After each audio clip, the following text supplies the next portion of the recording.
Good morning everyone, and welcome to the video. Today I'm going to be talking about how, as a survivor, you can try to prevent an endgame 3-gen situation. This advice is primarily for the solo queue player, since everyone knows how rough solo queue can be. Now, 3-genning has been a very successful and common strategy for killer players since the game first came out. Guarding the 3 generators that are as close as they can possibly be together can make it very difficult for the survivors to repair them and escape. Obviously, it wasn't as easy to do as killer for a while, but as the devs updated the game and made changes, it got easier and easier to employ this strategy. The worst of it being the 3-gen meta that many players who played during that time are still traumatized, so to speak, about. The 3-gen meta, also known as the Colubrine Eruption meta, was a massive deal and greatly affected how all killers played the game. You can find hundreds of videos and clips of killers scaring survivors off of gens and waiting by the generator to kick it without chasing the survivors or just going back to another generator. At this time, killers could infinitely kick a generator. And with the 3-gen meta, especially being bad thanks to the introduction of the Skull Merchant in the Tools of Torment chapter. At the time, the Skull Merchant's power made it so a survivor would get what's known as locked on. And locked on would make it so, over the course of the next 10 seconds, would become exposed, meaning working on the generators was very difficult for survivors since it was either sit there, get exposed, and have killer instinct on you, so the killer comes and hits you, downing you, or you run away, allowing her to kick the generator, and it was horrible. Now, between the Skull Merchant and the Knight, who both came out back to back, survivors already were struggling with the Knight's introduction with 3-genning, but the Skull Merchant made the meta infinitely worse. This is one of the longest metas the game has had, and one of the most challenging, since in every other meta, there was a way to work around the perks and their effects. Unfortunately, for the 3-gen meta, there wasn't much survivors could do except try and try again, hoping that maybe they would get lucky and they would finish the generator, or in some cases, what survivors would do when they realized what was happening, they would simply disconnect, quit the game, because there was a chance that that match could last for an hour. Now, the matches can only last in Dead by Daylight in the current day for an hour before the game automatically shuts the server down. All 4 survivors are considered sacrificed, and the killer gets their 4K and they win, so to speak. Many survivors, including myself, did not enjoy this meta. And while yes, we had a couple perks that could help us, at the end of the day, those perks were basically worthless, since trying to break the 3-gen was very difficult, even at the start of a match, because a good number of killers on the roster are actually fairly skilled skilled at protecting a 3-gen. Skull Merchant and the Knight were just the most infamous. And unfortunately, due to bugs surrounding the Knight, many people didn't view the Knight as a 3-gen killer, more of a nuisance due to some of the bugs he had. But Skull Merchants, you are hard-pressed to find one that didn't 3-gen. Now yes, not all Skull Merchants played this way, but after a very infamous video by a very popular DBD content creator, the strategy of 3-genning with Skull Merchant became prominent to the point that even today, newer players may get confused as to why you have people DCing and not wanting to play with the Skull Merchant, or brand new Skull Merchant players may be confused as to why players are refusing to play against them simply because they saw the drones from a distance. There are good Skull Merchants out there, but unfortunately, them trying to protect their 3-gen is still something they kinda do today. And it makes it difficult for many players to get past the 3-gen aspect of the Skull Merchant. Now, luckily today, we do have the luxury of regression event limits. Now, regression event limits means how many times a killer, either through kicking the generator or using perks, can regress the generator. They can do it a maximum of 8 times.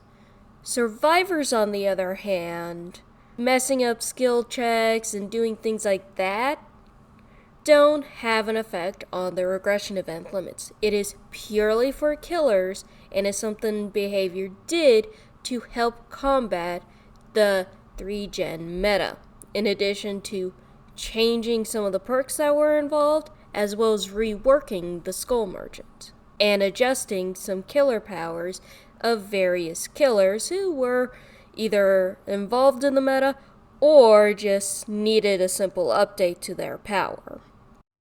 Now, the regression event limits is great because it prevents the endgame 3-gen situation from lasting an hour. However, killers can still be fairly successful with a 3-gen strategy, regardless of the regression event limits. Now, each killer's success is of course based on RNG, the map, the survivors, and how things have gone up to that point, but a lot of that is fairly basic stuff that everyone kinda just writes off and takes for granted. Now, on the survivor side, you have about 5 general pieces of advice for how to counter 3-genning, just in general, and how to make sure your last 3 generators are as far apart as you can make them. And we will be going over each of them. The 5 general pieces of advice are: 1. Do the generators in the middle of the map while avoiding the corners.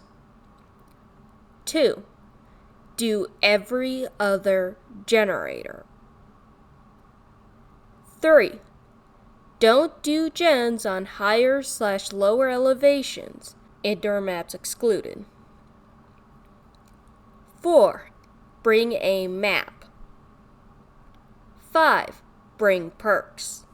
Now that I have given you the list, I'm going to go over each of the points and further explain what I mean by some of these pieces of advice, because some of them are very familiar, others you've heard mixed together, or you need clarification on, or you simply have never heard this advice, and this is going to be a great help.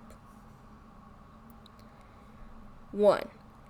Every map in DBD has a roughly rectangle-ish shape where there is always at least one generator in the center of the map. Now, oftentimes around that center generator, you may find one or two other generators that are fairly close, but that's not always guaranteed. And due to the shape of the maps in general having a sort of rectangle shape, there are going to be generators that tend to spawn in the corners of the map.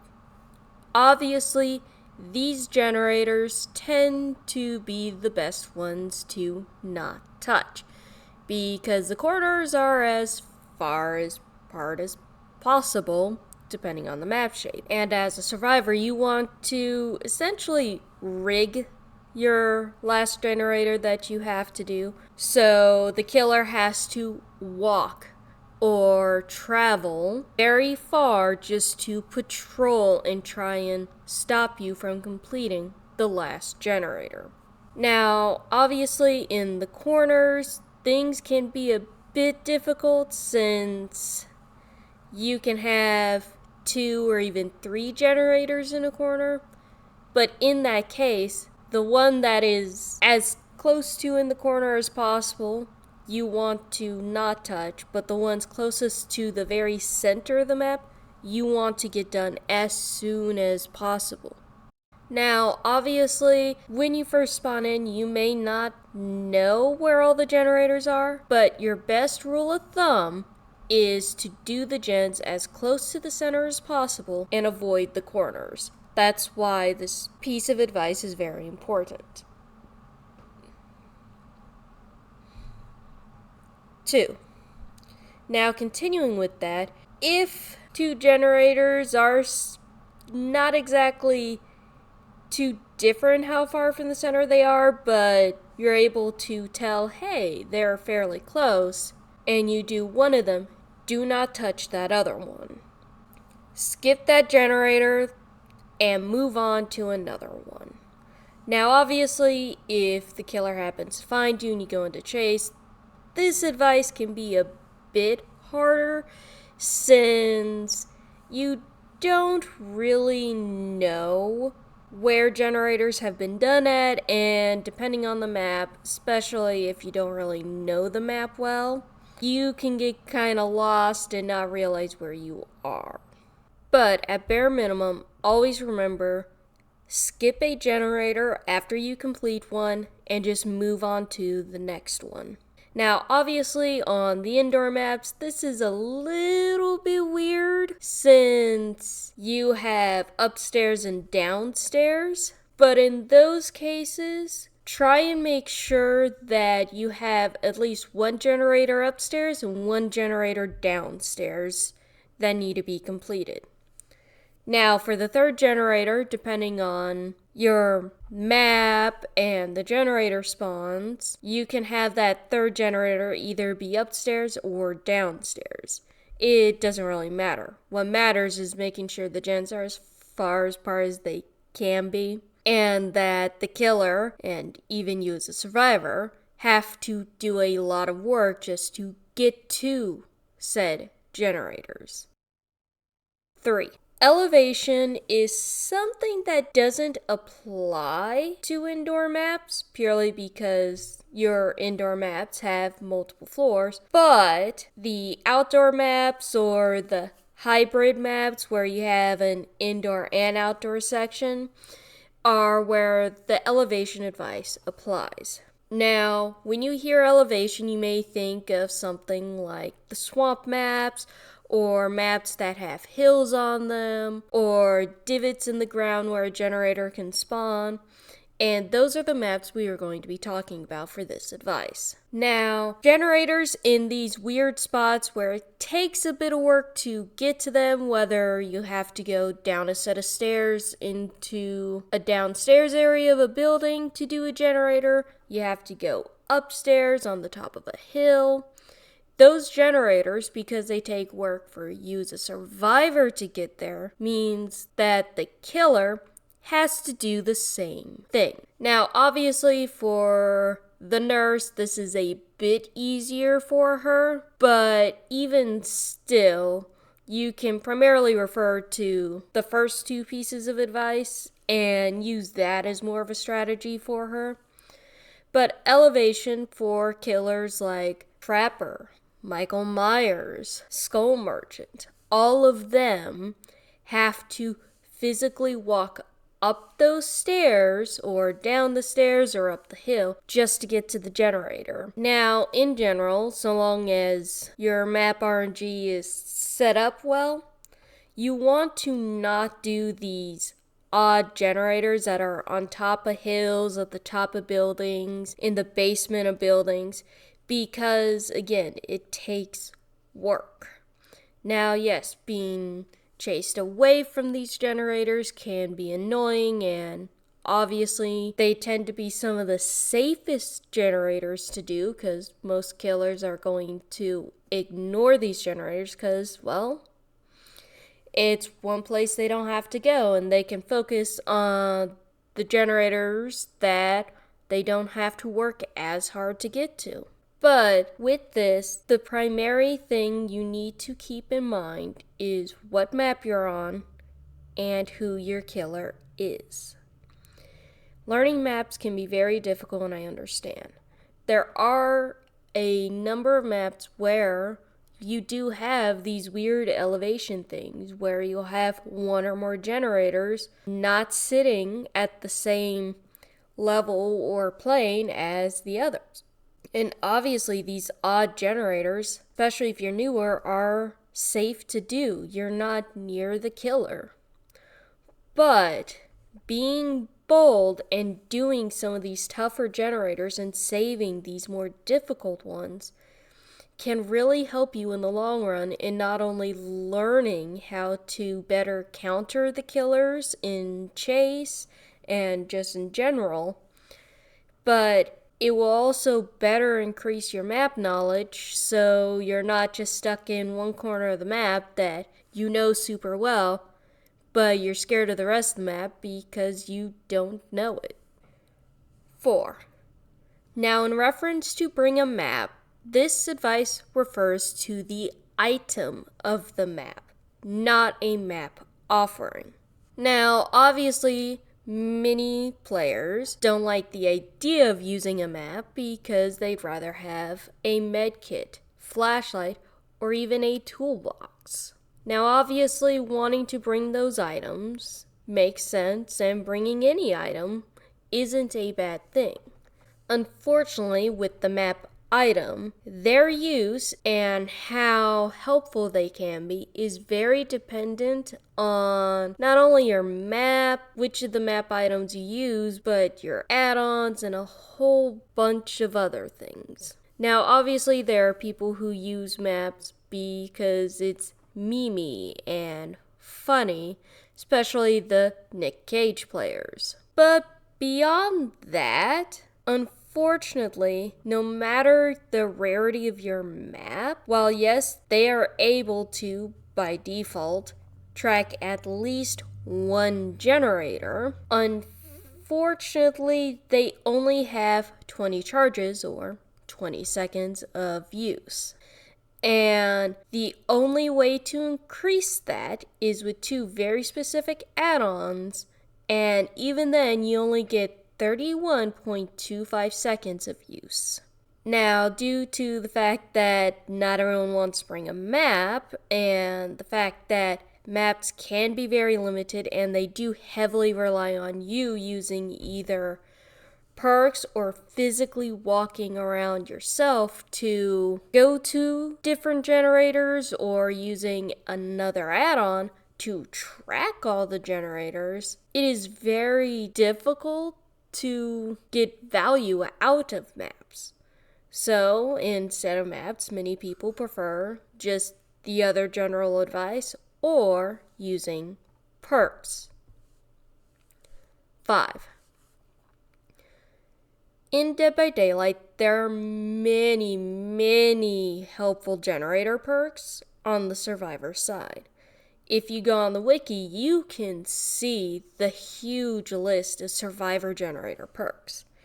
Now, obviously, before you look at that list, you're going to see the massive list of not only perks, but add-ons killers have for regressing generators, which can be kinda intimidating to look at. But because most of them involve gen regression or tracking, not all the generator perks are equal. Now, on the survivor side, unfortunately, many generator perks are not available to you at the start of a game if you just bought the game, no DLC, no deluxe upgrade, or anything like that. Just having the base game for DBD, you don't have many options in terms of generator perks.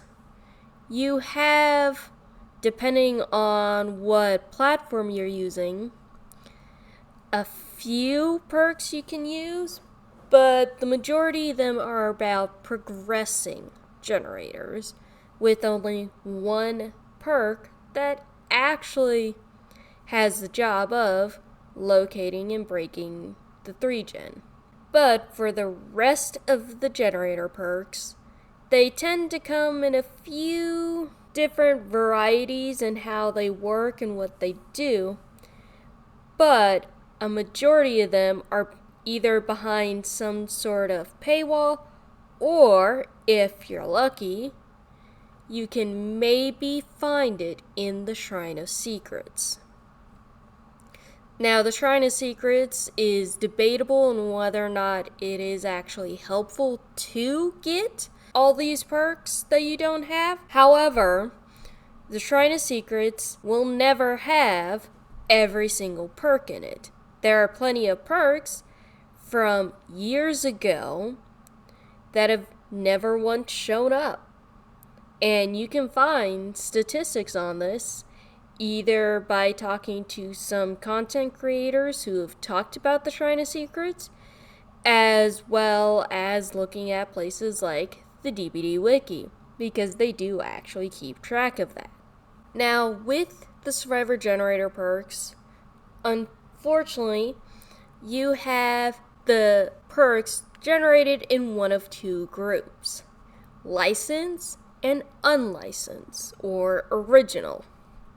In terms of all the licensed perks, you either have to buy the character to get the perks, or hope that, again, their perks show up in the Shrine of Secrets, but there are licensed characters who have perks that have never shown up in the Shrine of Secrets. Now, for your original survivors, unfortunately, you can either, again, wait for the Shrine of Secrets, or using the in-game currency of iridescent shards, once you play for a stupid long time, you'll have enough iridescent shards to buy the character and get their perks.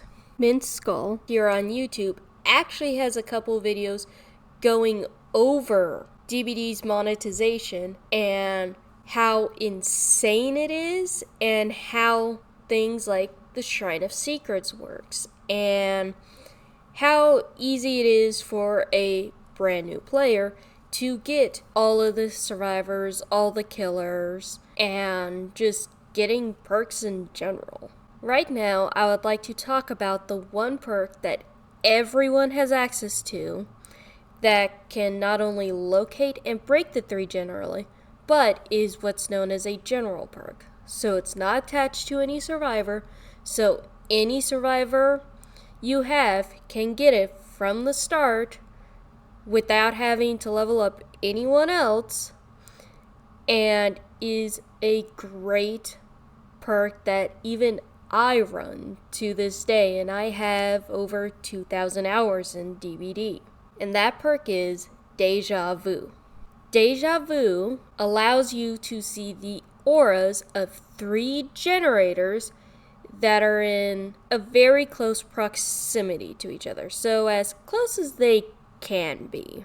Now, how that aura changes over the match, depending on how many generators you have left and what generators you have done, can change. And the nice thing in terms of the aura reading is no matter what, your last 3 gens are still highlighted to you because they're the last 3 generators. And because they haven't been repaired, they are considered in close proximity to each other. So, no matter what, you'll be able to see them across the map. And this aura is revealed to you throughout the entire match for these generators. Now, the nice thing with Deja Vu, it does give you an increase in your repair speed, but only on those generators, up to a max of 6%, which is only a few seconds off of a generator. But in DBD, a few seconds can actually save you matches or greatly change the tide of the game. Now, what's changed? Well, we know it as today in patch 7.0.0, but as of today in patch 8.0.2, it is still the way it is that you can find it in game, and is still a very good perk. Now, there are generator perks that do allow you to track one generator that's nearby, maybe more, or seeing where your fellow survivors are, or generators they may have trapped that the killer may have regressed. But out of all of those, the only one that maybe can be a competition to Deja Vu is the perk Boon Illumination from Alan Wake. Alan Wake is a licensed character, so you would have to spend the money to buy him. Boon Illumination is a boon perk. Boon perks require you, as a survivor, to find a totem and bless that totem. Now, the issue is, when it comes to totems in Dead by Daylight, you have to not only know where the totems are / stumble across them if you're lucky, but you have to take time to bless the totem, and after that's done, the effect isn't map-wide. While standing within the range of the perk, you can see the auras of chest and generators, but they're in blue, as opposed to Deja Vu and a few other perks that use red or even yellow. Now, this can be great. However, even though you may see all the generators on the map, that doesn't mean you're able to properly understand where those generators are and how close they are together. It is why I prefer Deja Vu over Boon Illumination. Sure, this perk may be helpful, I'm sure, in some instances, but I personally cannot see how this perk can help you and your fellow survivors do what you need to do. If you want to bring boon perks, there are better boons to bring, such as Circle of Healing and Exponential. Overall, if you want to bring Boon Illumination, I cannot stop you, nobody can. It is your choice. Personally, I do not find it to be a helpful perk, but everyone has their own perspectives and views and different perks that they love and they never want to take out of their build. Me personally, I love Flashbang, so it always stays in my build, whether I'm playing solo queue or swiffing. Now, obviously, everything I've talked about does have the dependency on not only what map you're on, seeing as DBD has a lot of maps and a lot of different realms, but also the game has almost 40 killers. All those killers are different and have their own unique little quirks that can make implementing some of these pieces of advice more difficult than others. For example, Nurse. Nurse, due to her power, makes it so some of the advice is a bit harder to implement, or if you're on an indoor map, it can make it extremely difficult to properly spread out your generators or even access the generators you want to do. Now, if you are curious about very specific maps and how they work, their little quirks, and how to not get 3gen on those specific maps, I will be doing that. I do have future videos planned to go over each individual map, and in the case of map variants, depending on the map and its variant, depends on whether or not it will be combined into one video or separate videos. And with that advice I will be giving, I am also going to be discussing how certain killers, like the nerves, can be countered on these maps, and you as a survivor can prevent a 3gen and have a better chance of beating these killers, at least in terms of doing the objective and completing the generators. The first map I plan to do in this series will be the Greenville Square. However, after that, if there are any maps that you are hard pressed, like you are desperate for advice on this map and you need it sooner rather than later, comment down below and tell me. I will get to it as soon as I have the ability to record everything, edit, and post it. This series I am making for you, for my solo queue survivor friends. Now, because everything I'm doing is for you, I want to help you, especially if you're a newer player or someone who's just frustrated by generators and feeling like you're always in a 3gen situation and don't know how to stop it. I want to help. Until then, you can find me live on Twitch, and if I'm not live on Twitch, I do have a few different social medias under BraveStarBDB. If you want to find and talk to me there or send me a message there saying, hey, I want to hear about this map or whatever, let me know. Please feel free to subscribe if you want to see any other videos I have, as well as if you want to see more of this series. And I do genuinely hope you enjoyed this video and found it helpful. I hope you have a great day, week, month, year, whatever, and may the fog bless you.